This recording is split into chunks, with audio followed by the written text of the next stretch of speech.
Good morning everyone. Shrimati Mohardevi Tapadia girls college Jaswantgarh के इस YouTube channel में आप सभी का बहुत बहुत स्वागत है। आज हम बात करेंगे cost volume profit break even analysis lesson से क्वेश्चन नंबर 27 की। और क्वेश्चन आप बोर्ड पे देख रहे हैं। इस क्वेश्चन में जो चीज हमें दे रखी है वो कुछ इस तरीके से है।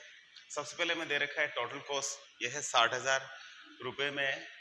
फिक्स कॉस्ट दे रखी है 20,000 जो कि रुपये में है। तो फिक्स कॉस्ट और टीसी यदि इसका अंतर करें तो वेरिएबल कॉस्ट है जो 40,000 आ जाती है। हम जानते हैं टीसी में दो प्रकार की लागतें होती है, वेरिएबल कॉस्ट और फिक्स कॉस्ट। तो जब टीसी में दो लागतें होती है तो इसमें से इसको घटाएंगे तो दूसरी जो लागत है वो बच जाएगी, वो क्या हो जाएगी, वेरिएबल कॉस्ट हो जाएगी, जो कि 40,000 होगी। टोटल सेल्स दे रखी है 1,00,000 रुपया। टोटल प्रोडक्शन यूनिट्स है ये है 10,000 और हमें कैलकुलेट करना है बीपी चार्ट। तो बीपी चार्ट के लिए हमें ब्रेक इवन पॉइंट सेल्स निकालनी है, बीपी सेल्स और जो बीपी वैल्यू वो हमें चाहिए। तो वो दोनों चीजें निकालने के लिए जो फॉर्मूले हम यूज करेंगे वो कुछ इस तरीके से होंगे। सबसे पहले हमें चाहिए बीईपी इन यूनिट्स। इसका फॉर्मूला होता है फिक्स कॉस्ट अपॉन कंट्रीब्यूशन पर यूनिट्स, और बीपी इन वैल्यू आता है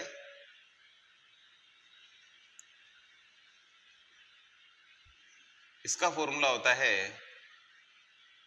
fix cost upon PV ratio. तो हमें नहीं तो हमारे पास कंट्रीब्यूशन पर यूनिट दिख है और नहीं हमारे पास पीवी रेशियो है, और नहीं हमें कहीं दिखाया गया है या दिया गया है। तो इसलिए ये दोनों चीजें हमें क्या कैलकुलेट करनी होगी। फिक्स कॉस्ट दे रखी है हमें केवल, तो सबसे पहले कैलकुलेट कर लेते हैं कंट्रीब्यूशन पर यूनिट। तो इसके लिए सबसे पहले हमें वेरिएबल कॉस्ट पर यूनिट चाहिए। तो वेरिएबल कॉस्ट पर यूनिट निकालने के लिए हमें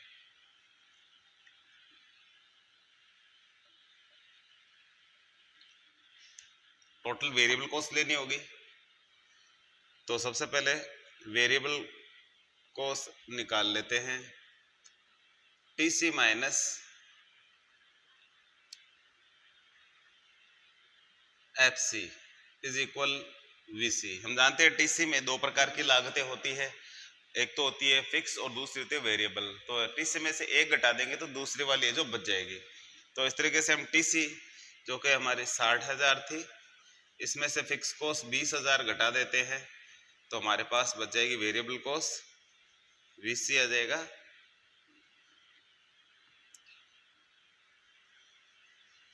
40,000। तो इस तरीके से ये 40,000 है जो इसकी वैल्यू आ गई है।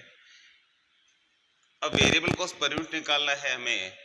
तो वेरिएबल कॉस्ट में हम किसका भाग लगाएंगे, टोटल प्रोडक्शन यूनिट है उसका लगाएंगे। ये 10,000 है, 4 रुपये पर यूनिट आ गया है। तो इस तरीके से वेरिएबल कॉस्ट पर यूनिट है वो 4 रुपया, और आगे जो सेलिंग प्राइस और निकालना है, सेल्स पर यूनिट और निकाल लेते हैं। ये होगा total sales upon total production unit. तो ये 1,00,000 है, इसमें भाग लगाएंगे हम 10,000 का तो आएगा 10 रुपया पर यूनिट हो जाएगा। तो हमारे पास कंट्रीब्यूशन निकालने के लिए जो चीज़ चाहिए थी वो आ गई है। तो हम कंट्रीब्यूशन पर यूनिट निकालते हैं। कंट्रीब्यूशन पर यूनिट हमारे टोटल सेल्स, यहाँ लिखेंगे sales per unit minus variable cost per unit. तो इस तरीके सेल्स हमारी 10, वेरिएबल कॉस्ट 4, तो ये आ गया 6। तो इस तरीके से कंट्रीब्यूशन पर यूनिट आया है वो है 6 रुपया। तो हम यहाँ सबसे पहले बीपी निकाल लेते हैं इन यूनिट्स में। तो 20,000 फिक्स कॉस्ट दे रखी है हमें, भाग लगाते हैं इसमें 6 का, तो ये आएगा 3,333.33 इस तरीके से है जो ये चलता रहेगा।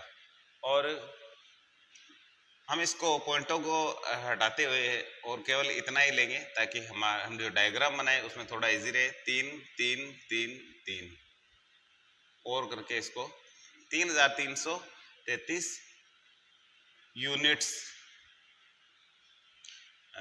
इसकी जो है मात्रा आती है। बीपी इन वैल्यू ले तो इसका एक तरीका तो है कि पीवी रेशियो निकाल करके इसमें भाग लगाए, और दूसरा है कि हमारे पास सेलिंग प्राइस की जो पर यूनिट है वो हमारे पास 10 रुपया है, इनको यूनिट से गुणा कर देंगे तो सीधा ही आ जाएगा। तो सीधा ही कर देते हैं, दोनों तरीके दिखा देते हैं आपको। पहले तो फिक्स कॉस्ट वाला दिखा देते हैं, ये 20,000 पीवी रेशियो आएगा, यहां दिखाते हैं आपको PV ratio C/S into 100। Contribution per unit हमारा था 6 रुपया, और एस का मतलब सेल्स है 10 रुपये पर यूनिट इंटू 100 से गुणा करते हैं तो आता है 60%। तो इस तरीके से यहाँ 60% कर देते हैं, इंटू 100 हो जाएगा, परसेंट हटा देंगे यहाँ से, तो ये आएगा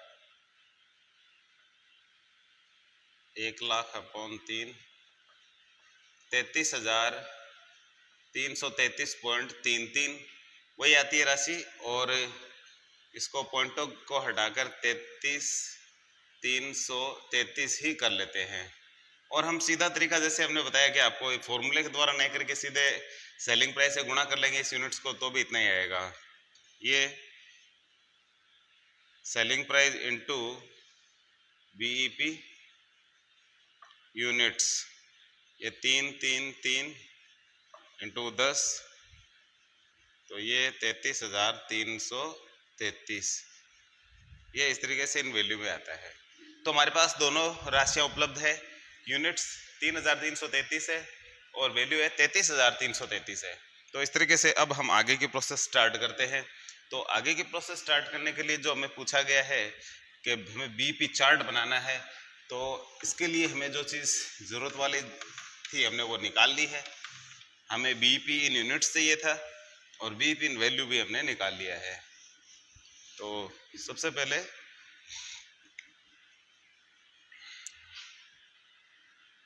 OX OY खींचते हैं,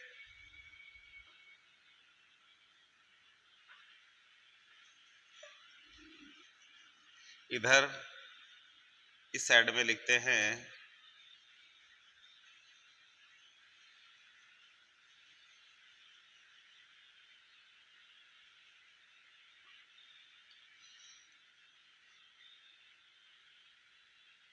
समानांतर से 1 2 3 4 इधर 5, ये इन थाउजेंड्स यूनिट्स है, आउटपुट है इन यूनिट्स,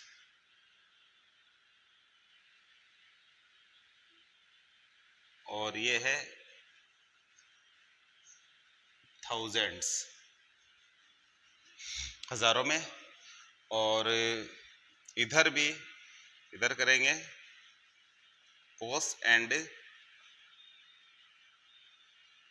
रेवेन्यू इन थाउजेंड, हजारों में आंकड़े ये है क्योंकि हमारी जो आउटपुट है वो भी हजारों में आया है और वैल्यू है वो भी हजारों में है, बट इनमें थोड़ा बड़ा अंतर है। तो हम यहाँ 10-10 हजार का अंतर कर लेते हैं, 10 समानांतर करते हुए चलेंगे, 20 30, समानांतर नहीं होने पर थोड़ा बहुत इसमें जो लाइनिंग में थोड़ा बहुत बदलाव की वजह से आपका डायग्राम है जो थोड़ा सा ऊपर नीचे मामूली सा हो सकता है, लेकिन यदि सही तरीके से इनको पैमाना मानते हुए अपन आगे चलेंगे तो बिल्कुल आपका एक्यूरेट आंकड़ा है जो सही आएगा। सबसे पहले सेल्स लाइन खींचते हैं यहाँ,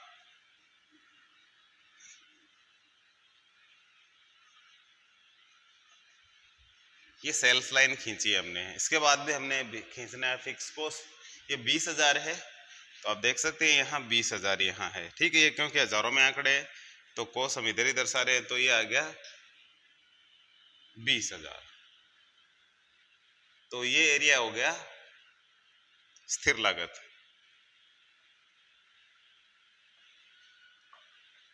ये एफसी आ गई इधर। वेरिएबल कॉस्ट यहां से स्टार्ट होगी, क्योंकि टीसी में दोनों लागतें शामिल होती है, और फिक्स कॉस्ट और वेरिएबल कॉस्ट को जोड़ते तभी टीसी आती है। तो टीसी को हमें कहाँ काटना है, थोड़ा ये ध्यान रखना है, क्योंकि हमने देखा कि इधर हमारी यूनिट्स आई थी वो 3,333 यूनिट्स थी। तो ये इसका 3 और 4 का आधा करे तो ये 3.5 होता है, थोड़ा सा यहाँ करेंगे हम, ठीक इसके ऊपर इसके सीध में इसको यहाँ मिलाना है हमें 3,000 यूनिट्स पे।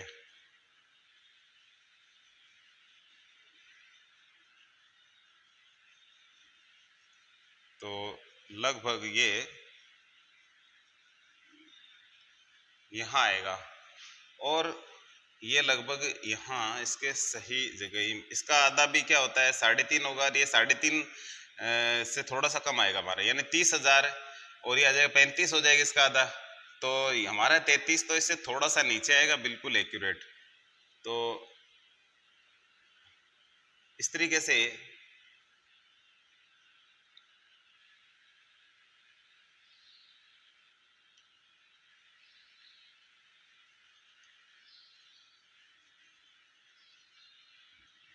यह जो हमारा डायग्राम बन जाएगा।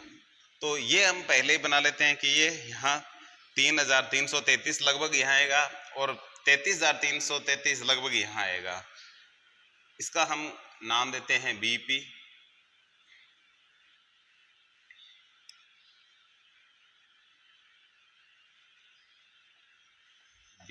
बीपी यहाँ ये आउटपुट है, और इधर इसकी कॉस्ट को दर्शाया, वैल्यू को दर्शाया इन वैल्यू में, और इधर ये आउटपुट आ जाएगा। नाम दे सकते हैं इसको, इसको Q और इसको P, इसकी जो वैल्यू है उसको हमने इस तरीके से नाम दे सकते हैं। अब बात करें कि टीसी कहाँ खींचेंगे, तो टीसी हम यहाँ से खींचेंगे, और इस उत्पादन जो सेल्फ लाइन वाली जो है यहाँ से इसको काटते हुए और ऊपर की ओर जाएगी यूं। क्यों? क्योंकि बीपी में बीपी के अंतर्गत है जो लागत और आगम दोनों क्या हो जाते हैं, बराबर हो जाते हैं, और इसलिए एक सीधी लाइन है जो हम यहाँ बनाएंगे। सबसे पहले स्केल से बनाएंगे, आप बिल्कुल सीधा आएगा, और इस तरीके से लाइनें हमेशा सीधी होनी चाहिए। डायग्राम की यही विशेषता होती है कि लाइनें सीधी हो, सीधी लाइनों से डायग्राम अच्छे लगते हैं। ये एरिया हो जाएगा वेरिएबल कॉस्ट का।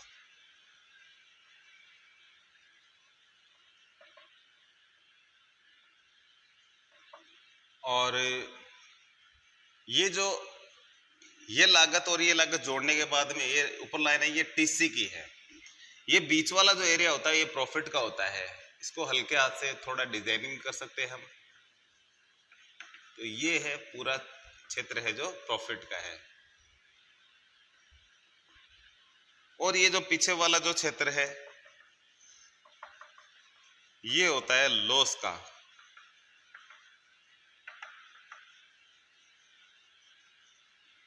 तो इस तरीके की कंडीशन है। थोड़ा इसमें ऊपर की ओर यदि इसको थोड़ा लेके जाए तो ये होता है एमएस। ये जो तिकोना हिस्सा बच रहा है ये मार्जिन ऑफ सेफ्टी होता है। हमें इस डायग्राम में सिर्फ इतना ही पूछा गया था कि बीपी की कंडीशन बताइए। बीपी कंडीशन में हमने दिखा दिया कि ये आउटपुट है इसका, इतनी क्वांटिटी पे इतने इसकी जो वैल्यू आ रही है, तो ये क्लियर हुआ। इसके बाद में दोनों लागतें दिखा दी है, फिक्स कॉस्ट और वेरिएबल, इन दोनों को जोड़ते तो टीसी आ जाती है। प्रॉफिट और लॉस की कंडीशन को हमने दिखा दिया है। ये बीच में है जो एक्स आप दिखा सकते हो कि ये इसके इधर है जो मार्जिन ऑफ सेफ्टी होता है। तो ये इस तरीके से हमारा जो टॉपिक खत्म होता है। तो आज के वीडियो में इतना ही, मिलते हैं नेक्स्ट वीडियो में। तब तक के लिए धन्यवाद। अपने वीडियो को लाइक कीजिए, शेयर कीजिए, यदि चैनल को सब्सक्राइब नहीं किया तो वो भी जरूर करें।